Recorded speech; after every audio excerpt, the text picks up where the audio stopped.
Cất tố nín suy lung cần rùa lại ni mình ngậy rùa tiêu trình tu đang cần ai lâu anh đang rèn cần ai biết lâu tu đã chua nằm mua ăn đang dâu ta xia dài cần vô lẽ ni ôm thế hiện cả riêng lâu kỹ sông cần ai trên lên rùa sông tên nên sai cần vô lại ni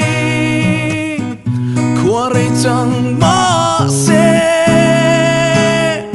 càng hiểu tình ai lo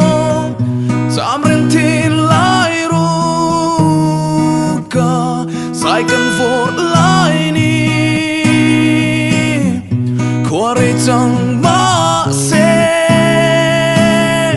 càng hiểu tình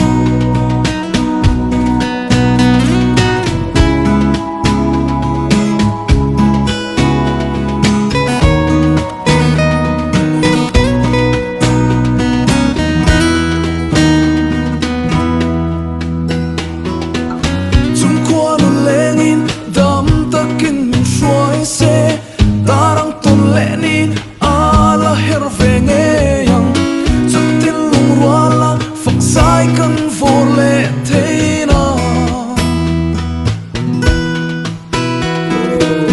tu đã chua nằm mua ăn tăng dâu ta xia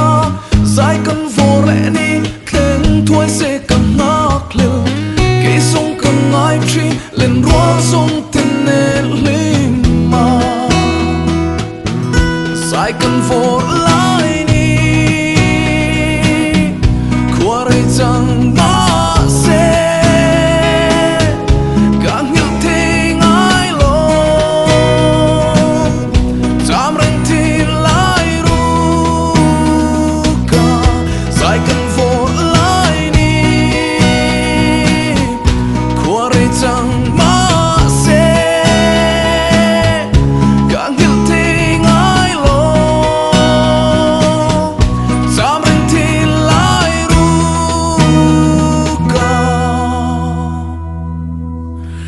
sai cần vô lại ni qua đây chẳng mà sẽ càng hiểu thế